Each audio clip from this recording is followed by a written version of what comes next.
Assalamualaikum warahmatullahi wabarakatuh. Alhamdulillahi rabbil alamin. Wassalatu wassalamu ala ashrafil mursalin Nabiyyina wa maulana Muhammadin wa ala alihi wa sahbihi ajma'in. Wa ashhadu an la ilaha illallah wahdahu la syarika lah. Wa ashhadu anna Muhammadan abduhu wa rasuluh sallallahu alaihi wa ala alihi wa sahbihi wa man tabi'ahum bi ihsanin ila yaumiddin. Alhamdulillah, puji syukur kita haturkan kehadirat Allah Subhanahu wa taala. Di kesempatan pagi ini kembali kita melanjutkan kajian rutin yang biasanya membaca Umdatul Ahkam. Sekarang kita ganti tema sesaat. Dan insyaallah di kesempatan kali ini sesuai dengan yang sempat kita singgung pada pertemuan sebelumnya, kita akan membahas tentang aneka hadis dhaif di bulan Rajab. Namun sebelumnya, agar nanti yang merem kelihatan, mungkin soft di depan diisi ya. Biar yang merem-merem itu kelihatan, Pak. Karena kalau semuanya ngeblok di belakang tuh nggak lihat siapa yang melek, siapa yang merem ya. Baik, Bapak Ibu yang dimuliakan Allah Subhanahu wa taala, terlebih dahulu kami akan berikan sedikit muqaddimah berkaitan dengan masalah hadis dhaif. Jadi hadis itu bertingkat derajatnya, karena ini berbicara tentang masalah validitas. Kita diberi oleh Allah Subhanahu wa taala sebuah keistimewaan, yaitu adanya sanad. Maka kaum muslimin sering disebut dengan ummatul isnad. Ummatul isnad itu apa? Umat di mana ketika mereka menyampaikan sesuatu itu berdasarkan sanad. Ada istilah ummat isnad. Isnad itu dari kata sanad. Sanad itu apa sih, Pak? Sanad itu adalah rangkaian manusia yang dia meriwayatkan berita sampai kepada Nabi sallallahu alaihi wasallam. Contoh sederhana seperti ini. Di sini ada Imam Bukhari. Betul. Tapi mungkin saja setan berubah wujud jadi sosok tertentu yang bukan Nabi sallallahu alaihi wasallam, kemudian ngaku Nabi. Seperti dulu pernah kita ceritakan ya. Ada orang yang dia melihat sosok yang berambut hitam, berambut putih, jenggotnya putih semua, kemudian pakai jubah, lalu dia ngaku saya Nabi. Padahal dia bawa tas Hello Kitty misalnya. Nih, ini kadang orang jadi nggak bisa, misalnya nggak bisa ngukur. Padahal jika kita membaca kitab Syama'il Muhammadiyah yang dulu pernah kita bahas ya, tentang kepribadian Nabi SAW, Rasulullah SAW sampai beliau wafat, ubannya hanya bisa dihitung, kata Anas bin Malik. Jadi kalau yang dilihat putih semua, rambutnya putih semua, jenggotnya putih semua, yang kamu lihat itu bukan Rasulullah SAW. Dan mungkin saja sosok yang dia lihat ini mengatakan aku Nabi. Atau dalam bayangan dia yang saya lihat adalah seorang Nabi. Padahal aslinya bukan Nabi. Lebih dari itu, mimpi dalam agama kita itu hanya berlaku untuk para Nabi yang bisa diakui sebagai bagian dari wahyu. Mimpinya Nabi Ibrahim menyembelih Ismail, termasuk juga mimpinya Yusuf, mimpinya Yakub, dan mimpi orang-orang soleh yang menjadi para nabi. Sementara mimpi manusia biasa yang bisa hanya jadi istinaf. Istinaf itu pengantar akan adanya takdir. Besok akan ada seperti ini, itu namanya istinaf. Istinas ya, istinas itu jadi orang merasa ketika menjumpai kejadian itu dia tidak menganggap ini hal yang asing, karena sepertinya dia pernah menjumpai itu. Baik, atau kemungkinan yang kedua adalah lewat jin. Ini jin usia panjang. Misalnya jin ini usianya 500 tahun. Jin usia 500 tahun. Tapi bisa enggak misalnya orang mengatakan haddatsani jinniyun, saya mendapatkan berita dari jin. Qala sami'tu Rasulullah sallallahu alaihi wasallam, dia pernah mendengar Nabi sallallahu alaihi wasallam bersabda seperti ini. Nah, kayak gini enggak bisa. Kenapa, Pak? Karena jin tidak bisa kita pastikan identitasnya. Jin ini pembohong ataukah jin pendusta atau jin soleh atau jin seperti apa? Wallahu a'lam.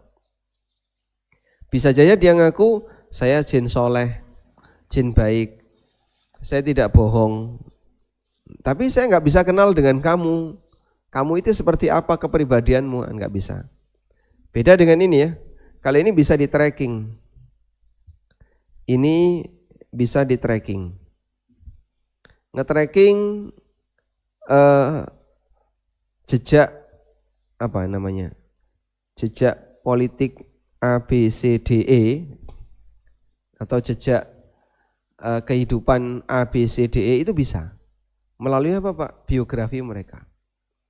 Makanya para ulama ketika mereka menyebutkan hadis ini sahih, itu setelah meneliti jejak hidup ABCDE, baru kemudian mereka menyampaikan hadis ini valid.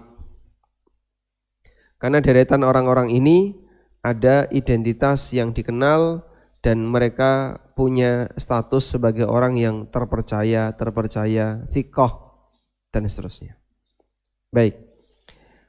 Beda dengan umat yang lain ya. Umat yang lain itu tidak punya sanad. Misalnya, mungkin kalau Bapak Ibu mau melakukan sosial eksperimen ya, membuktikan, Pak, kita ini kan berbeda dengan umat Nasrani pada satu prinsip, bahwa Tuhan itu Trinitas.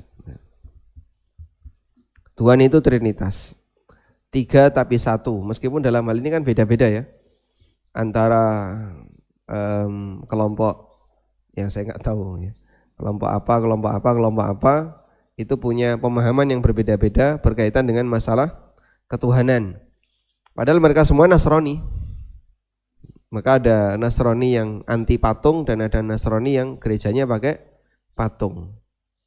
Betul kayak gitu ya? Katanya seperti itu, mungkin nanti bisa ditanyakan. Ya, di posisi Tuhan itu Trinitas. Mereka ditanya, ajaran ini ada di mana sih? Apakah di Injil itu ada? Terus kalau itu yang pernah disampaikan oleh Nabi Isa, Yesus pernah seperti itu. Kamu pernah ketemu Yesus kapan? Sanadmu mana? Itu kan nggak bisa. Jadi dari fulan sampai Yesus itu enggak ada. Sehingga dari masa silam, karena Nasrani ada lebih dulu dibandingkan dengan Nabi Muhammad SAW ketika berdakwah, orang-orang Nasrani di zaman Nabi SAW tidak bisa membuktikan kalau ini ajaran Yesus melalui sanad. Adanya hanya kitabnya. Nah, masalahnya kitab ini Allah memberitahu dalam Al-Quran telah mengalami perubahan. Siapa Pak yang ubah? Pelakunya adalah orang-orang yang tidak bertanggung jawab di antara mereka, para oknum. Yuharrifunal kalima amma wadhi'ih. Mereka telah mengganti-ganti isi dari al-kalimah, maksudnya adalah isi dari Alkitab, an mawadhi'ihi, tidak sebagaimana aslinya.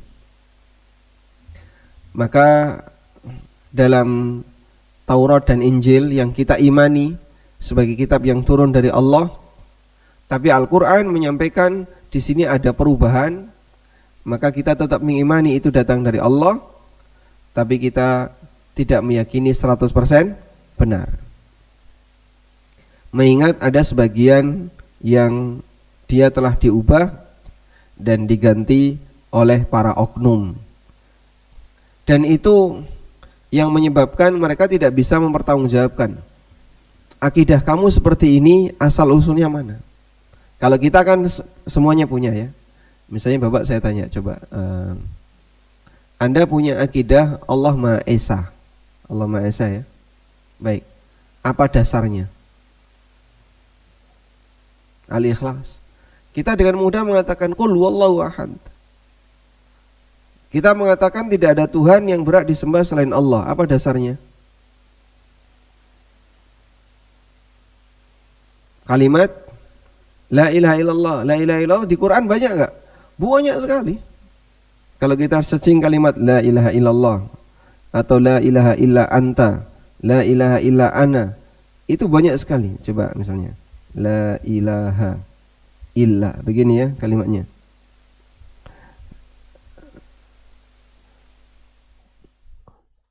Illa. Ketika orang mengatakan kenapa kaum muslimin punya prinsip la ilaha? Karena prinsip seperti ini banyak sekali. Wa ilahukum ilahu wahid la ilaha illa huwar rahmanur rahim. Allahu la ilaha illa huwal hayyul qayyum. Kemudian di Ali Imran la ilaha illa huwal azizul hakim.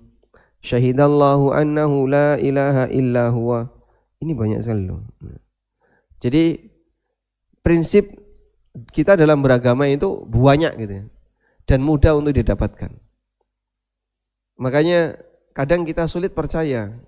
Kalian jadikan ini prinsip, tapi kesulitan untuk nyari bukti.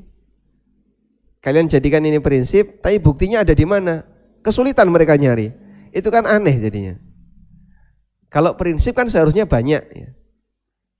Misalnya, apakah Anda mengakui kedaulatan negara Anda? Oh, mengakui. Kamu dapat dari mana? Saya buka UUD 45, ada tertera banyak di situ. Karena itu prinsip. Sesuatu yang prinsip seharusnya dasarnya itu banyak. Tapi kalau sesuatu yang prinsip, kok dasarnya, carikan dasarnya, bingung, harus melalui penelitian panjang, itu kan berarti kita curiga di karang jadinya. Karena sesuatu yang prinsip seharusnya dasarnya banyak. Dan itu selalu saya jadikan sebagai prinsip. Prinsip harus banyak dasarnya. Kalau prinsip kok saya carikan dasarnya, pasti ada. Loh berarti dia ketika beramal itu enggak dasar. Saat dia melakukan dia enggak punya dasar. Baru dia mau carikan. Dan beberapa dialog ya, dalam masalah agama, ketika orang itu berbicara masalah prinsip, kok kemudian dia pakai dalilnya itu belak-belok, nah berarti kita bisa katakan ajaran kamu ini pasti enggak benar. Sebagai contoh ya, kalau boleh nyinggung kelompok tapi dalam Islam misalnya. Ketika terjadi dialog antara, meskipun ini tidak terbuka, dilakukan di tempat tertutup. Misalnya LDI itu kan punya prinsip, kalau nggak ngikuti imam, maka dia keluar dari Islam.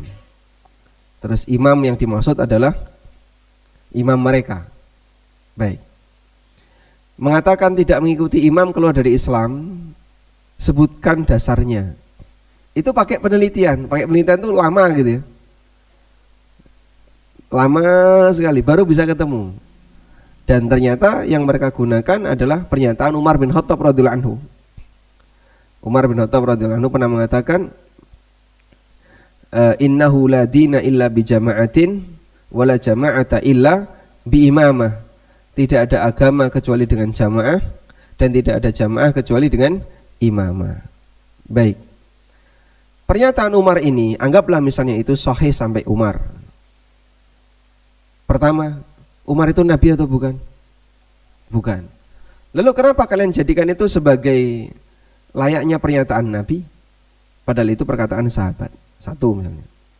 Tapi kan itu adalah tokoh kaum muslimin yang disepakati. Baik, kita terima sekarang. Pasti pernyataan Umar ini benar.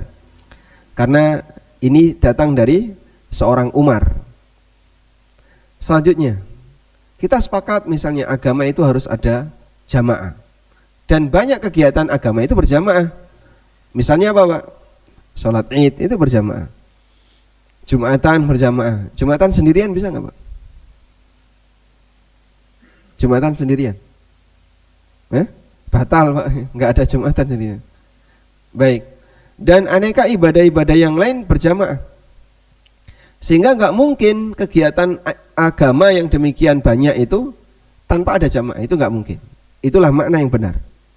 Tapi mereka maknai jamaah itu adalah jamaah mereka. Nah sekarang berikan kami bukti bahwa jamaah itu jamaah kamu. Kalau bukan jamaah kamu dianggap tidak sah Islamnya. Nah, mereka nggak bisa memberikan bukti. Apalagi jamaah kamu imam kamu. Kita punya banyak imam. Di Marhama ada imam ya. Pak Nur Hasan jadi imam sholat subuh. Nanti Pak Zainal jadi imam sholat isya. Banyak imam. Imam sholat berjamaah.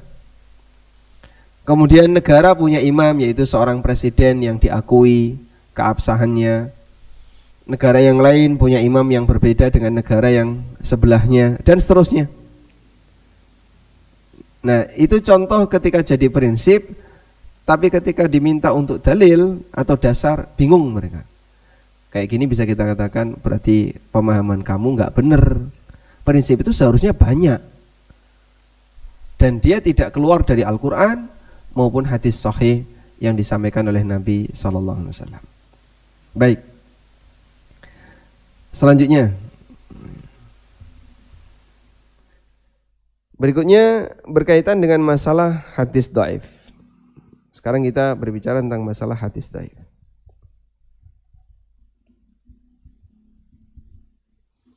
Jadi tadi kita menyampaikan apapun yang datang dari Nabi SAW itu harus bisa dibuktikan validitasnya.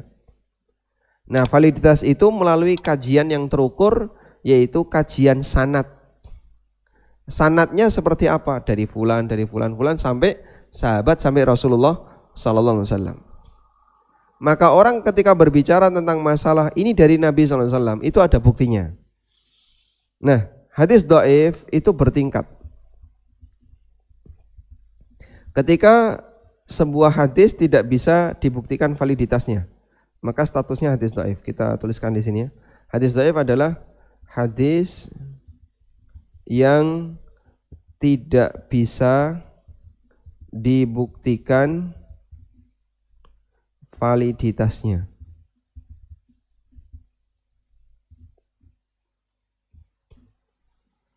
Menyampaikan berita dari orang besar itu kan seharusnya menggunakan prinsip kehati-hatian. Misalnya, saya mendengar Pak Presiden menyampaikan seperti ini, dan itu jadi keputusan negara. Kalimat kayak gini kan berarti perlu apa? Perlu pembuktian. Misalnya ya, A menyampaikan dari Presiden, yang kedua dari Pak Ijo. Misalnya A menyampaikan, saya itu mendengar Pak Presiden menyampaikan seperti ini dan itu jadi undang-undang baru di negara kita. Misalnya ya. Baik. Dengan A menyampaikan, saya tadi mendengar kata Pak Ijo seperti ini. Kira-kira Pak, berdusta atas nama Presiden dengan dusta atas nama Pak Ijo, konsekuensinya sama atau beda? Sama atau beda Pak? Sebentar, ini belum fokus ini. Saya ngantuk ini. Saya ulang ya. Kalau orang ngomong di tempat umum, dia menyampaikan, Pak Presiden ngomong seperti ini. Dengan dia bilang, tetangga saya Pak Ijo ngomong seperti ini. Sama-sama dusta. Itu kira-kira konsekuensinya sama atau beda? Bedanya di mana, Pak?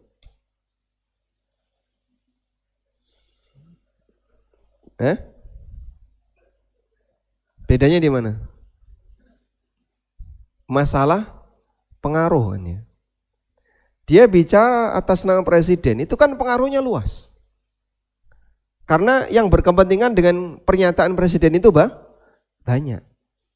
Tapi kalau dia bicara atas nama tetangganya yang bernama Pak Ijo, mbok kowe ngapusi, nggak ngefek kan. Apa urusanku dengan pernyataan Pak Ijo? Begitu kan? Apa urusanku dengan pernyataan Pak Ijo? Maka orang berdusta atas nama Pak Ijo dengan berdusta atas nama presiden nilainya beda. Baik. Apalagi kita bisa ngukur ya, seorang nabi. Apalagi seorang nabi. Sehingga kalau A berdusta atas nama nabi, ini kepentingannya seluruh umat. Seluruh umat itu lintas negara. Kalau ini hanya skop seluruh rakyat satu negara, ini hanya setengah RT. Misalnya ya, pengaruhnya hanya di setengah RT. Jadi kenapa berdusta atas nama Nabi SAW itu berbahaya? Karena kaitannya dengan seluruh umat. Orang menyampaikan seperti ini, efeknya kepada seluruh masyarakat, seluruh umat. Seluruh umat itu siapa Pak? Ya semua umat. Tidak hanya yang ada di Indonesia, termasuk juga di negara-negara yang lain. Orang menyampaikan pernyataan presiden, padahal presiden nggak pernah ngomong kayak gitu. Ini kan kaitannya dengan seluruh rakyat di satu negara. Sehingga pengaruhnya lebih sempit dibandingkan seorang nabi. Apalagi cuman Pak Ijo. Baik. Oleh karena itu, menyampaikan hadis dari Nabi SAW dan menyampaikan sebuah pernyataan dari Nabi SAW harus didasari oleh prinsip kehati-hatian.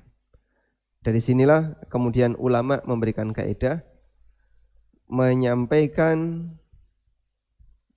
apa? Hadis dari Nabi sallallahu alaihi wasallam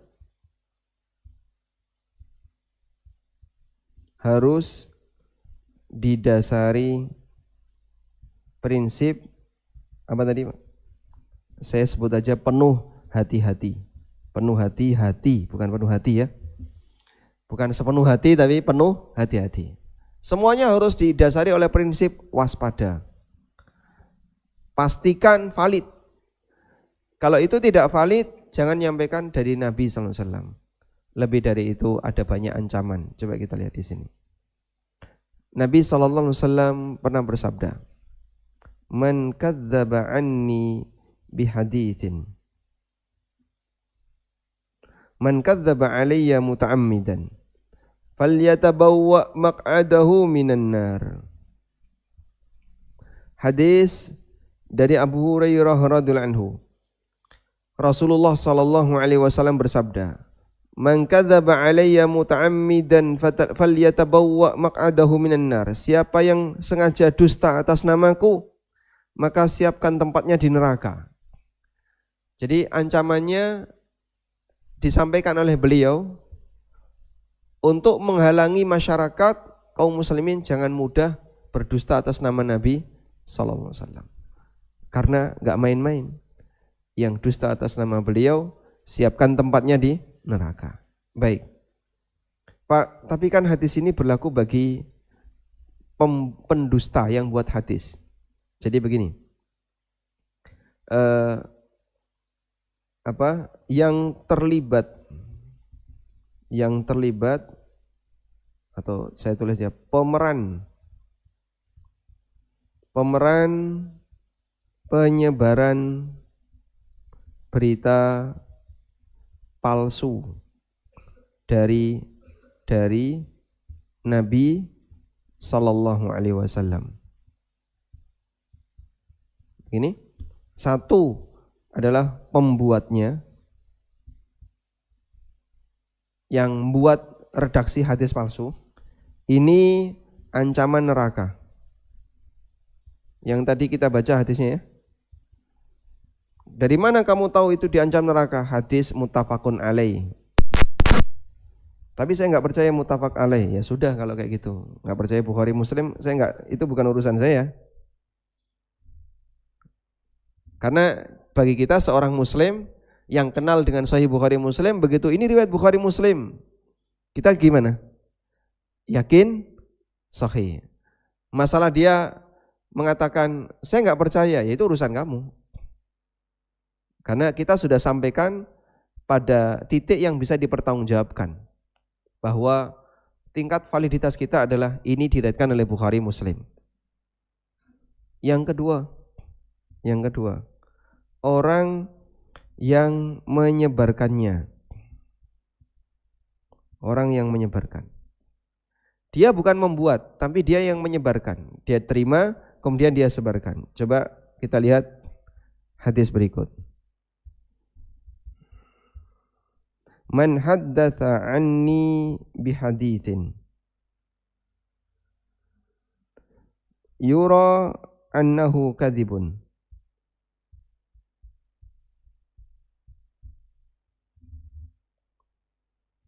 Barang siapa yang menyampaikan hadis dariku dengan satu hadis dan dia menduga hadis itu dusta.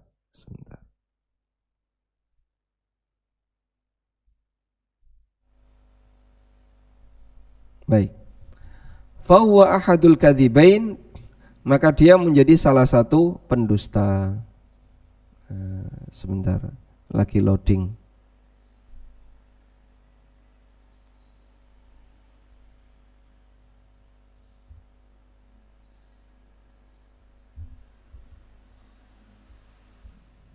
Oh iya, putus. Internetnya putus ya.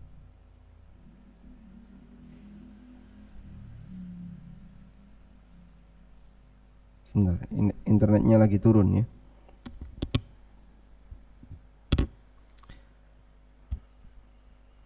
Baik, jadi untuk tingkatan orang kedua, dia menyebarkan hadis padahal dia punya dugaan hadis itu palsu, maka disebut oleh Nabi SAW sebagai salah satu pendusta. Dan kalau berita itu datang dari pendusta, maka wajib ditolak. Begini ya, tadi kita mendengarkan surat Al-Hujurat saat sholat subuh. Allah Subhanahu wa ta'ala mengajarkan ya ayyuhalladzina amanu in ja'akum fasikun binaba'in fatabayyanu. Hai orang-orang yang beriman, kalau ada orang fasik membawa berita, maka lakukanlah tabayyun. Baik. Kaitannya dengan ini adalah bahwa orang fasik itu ada dua kemungkinan, berdusta dan tidak berdusta, kan gitu ya. Orang fasik ada dua kemungkinan. Kenapa dilakukan tabayyun? Karena ada dua kemungkinan, antara bohong dan tidak. Berarti kalau yang menyampaikan berita itu bukan orang fasik, diterima. Kemudian di sini ada kemungkinan. Jika yang orang fasik ini kan ada dua ya. Dia pendusta, dia tidak pendusta.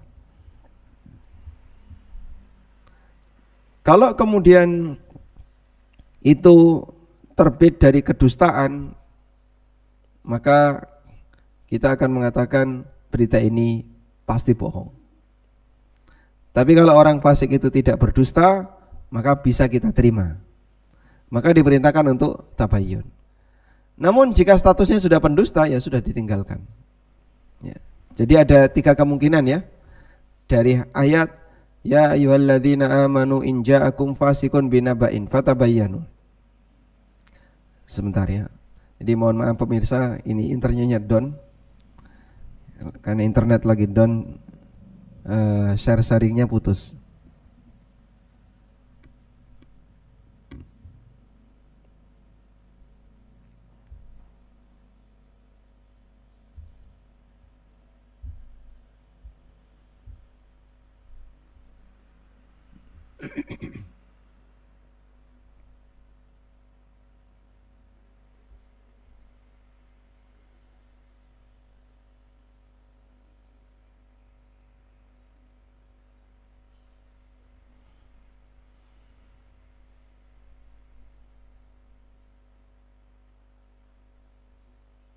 Alhamdulillah.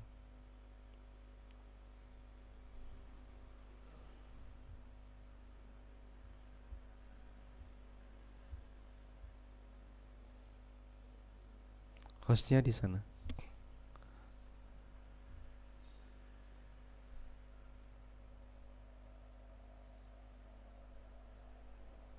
Hostnya pindah, hostnya.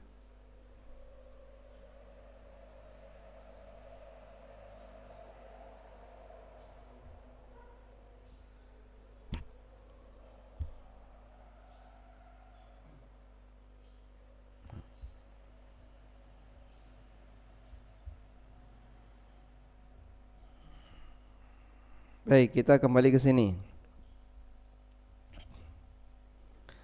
Jadi ada dua pelanggaran yang terjadi ketika orang menyampaikan hadis tentang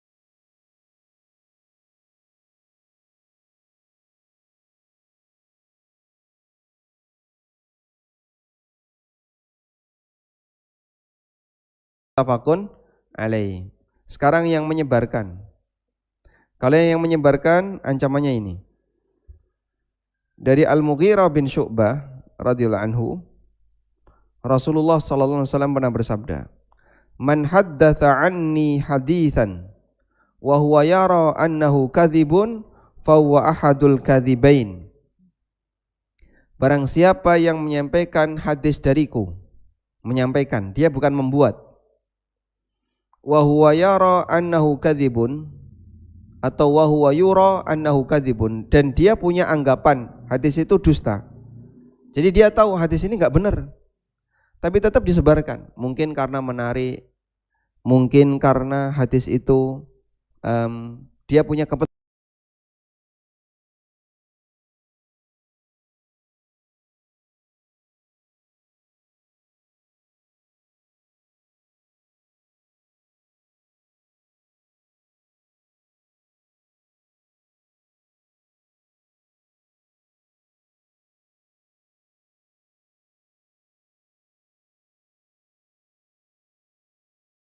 Dia menyebarkan hadis palsu, maka statusnya disebut sebagai pendusta. Terus tadi begini, kita mendapatkan pelajaran dari surat Al-Hujurat. Kalau ada berita dari orang fasik, lakukanlah tabayyun. Maka berdasarkan ini, berita itu ada 3 kemungkinan.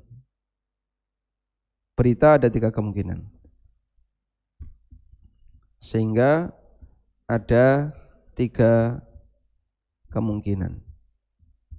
1, yang menyampaikan bukan fasik, maka terimalah. Yang kedua, yang menyampaikan orang fasik, maka di sini gantung ya, tabayun. Yang ketiga, yang menyampaikan fasik pendusta, karena semua pendusta pasti fasik. Ini langsung tolak. Yang fasik, karena fasik ada 2 kemungkinan, dia bisa jadi benar, bisa jadi bohong. Makanya ada perintah tabayun. Kenapa tabayun ini ada jadi benar, ada kemungkinan bohong. Maka lakukanlah tabayun, sebab di situ ada kemungkinan bohong. Nah, kalau dia sudah jelas bohong, ya ditolak. Maka ketika yang menyampaikan adalah pendusta, berita itu tidak bisa diterima. Ini landasan kenapa hadis itu perlu ada penjelasan sanadnya. Nah, selanjutnya tidak valid itu bertingkat. Tidak valid itu bertingkat ya. Tidak valid itu bertingkat, ada yang tingkatannya paling parah. Tingkatannya paling parah itu apa, Pak? Yang sering disebut dengan la aslalahu. La aslalahu itu bahasa kita ya, ngarang. Mau dicari di kitab apapun tidak ada itu, Pak. Kitab-kitab hadis maksudnya. Hadis inilah aslalahu. Itu dicari di kitab hadis itu tidak ada. Yang kedua, palsu atau maudhu. Ini hadis maudhu, hadis palsu.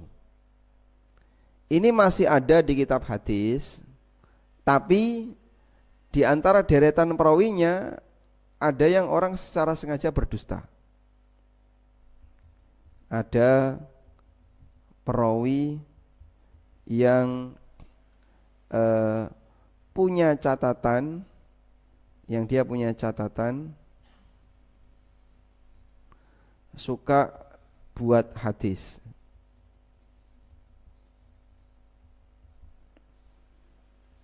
Yang ketiga, dhaif banget. Ini ada perawi pendusta. Meskipun kita tidak tahu perawi pendusta ini apakah membuat hadis itu atau bukan. Tapi kalau yang maudhu, ada perawi dia suka membuat hadis. Nah, orang ini suka buat hadis loh ya. Ya sudah, langsung ditolak. Berarti kemungkinan yang bikin hadis dia. Maka hadis itu disebut dengan hadis palsu. Dan ada yang keempat, dhaif di bawahnya, dhaif ringan. Dhaif ringan sebabnya ada banyak ya. Bisa karena kekuatan hafalannya yang lemah, atau perawi ini pernah berdusta tapi dalam urusan dunia. Itu jadi catatan. Maka kemungkinan dalam urusan agama, kemungkinan bisa jadi dia ada peluang itu, maka ditinggalkan hadisnya. Baik. Nah, jadi ini semuanya dilakukan dalam rangka untuk memastikan validitas hadis Nabi sallallahu alaihi wasallam. Karena dalam menyampaikan berita dari Nabi sallallahu alaihi wasallam butuh apa tadi, Pak? Butuh prinsip hati-hati, karena ini menyangkut kepentingan seluruh umat. Tidak sebagaimana kau menyampaikan hadis dari Paijo, dari Paimin, dari Bejo. Kalau ngomong dari Paijo, dari Paimin, dari Bejo, walaupun dusta, efeknya lebih ringan, lebih kecil.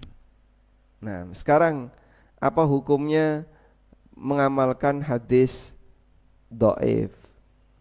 Nah, di sini saya sebutkan syaratnya. Al-Hafidz Ibnu Hajar rahimahullah menyebutkan beberapa syarat bolehnya beramal dengan hadis dhaif. 1, dhaifnya tidak parah, ghairu syadid. Maka tidak boleh mengamalkan hadis ketika di perawinya itu ada kadzabin, salah seorang pendusta, atau al-muhtammina bil kadzib, atau orang yang dituduh sering berdusta, atau orang yang kalau ngomong sering salah dan parah salahnya. Yang kedua, ayan dari tahta aslin ma'mulin bihi, ada hadis sahih yang menjadi landasannya. Yang ketiga, alla ya'taqida 'indal amal bihi thubutahu, dia tidak meyakini indal amali bihi thubutahu, dia tidak meyakini ketika mengamalkan hadis itu bahwasanya ini valid. Bal ya'taqidu al-ihtiyat, tapi yang ada dalam keyakinan dia adalah sikap kehati-hatian. Ya. Saya melakukan seperti ini ya, barangkali ini ada peluang pahala. Itu yang dimaksud dengan sikap kehati-hatian. Artinya dia tidak meyakini itu valid dari Nabi SAW, tapi dalam mengamalkan dia punya prinsip kehati-hatian. Semoga dengan ini saya dapat pahala. Baik, dari sini jamaah, kita ketika beramal itu kan karena keyakinan ya. Anda melakukan seperti ini kenapa? Karena saya yakin nanti akan ada pahala besar. Nah, yakin itu kalau dalam hadis dhaif tidak boleh. Karena ini nggak valid. Bagaimana kau bisa yakin? Apalagi mohon maaf ya, ketika sudah terlanjur yakin, punya banyak keutamaan, ternyata kosong. Kenapa? Palsu. Kok hasilnya nggak ada? Dia diprank sama hadis palsu. Saya sudah terlanjur meyakini ini kayak gini. Ternyata hadis ini ngeprank. Siapa yang beramal ini nanti dapat 1000 bidadari misalnya. Begitu diamalkan nggak ada apa-apa. Loh kok kamu yang bilang dapat 1000 bidadari siapa? Ini ada hadis. Oh, palsu kayak gitu kok dipercaya.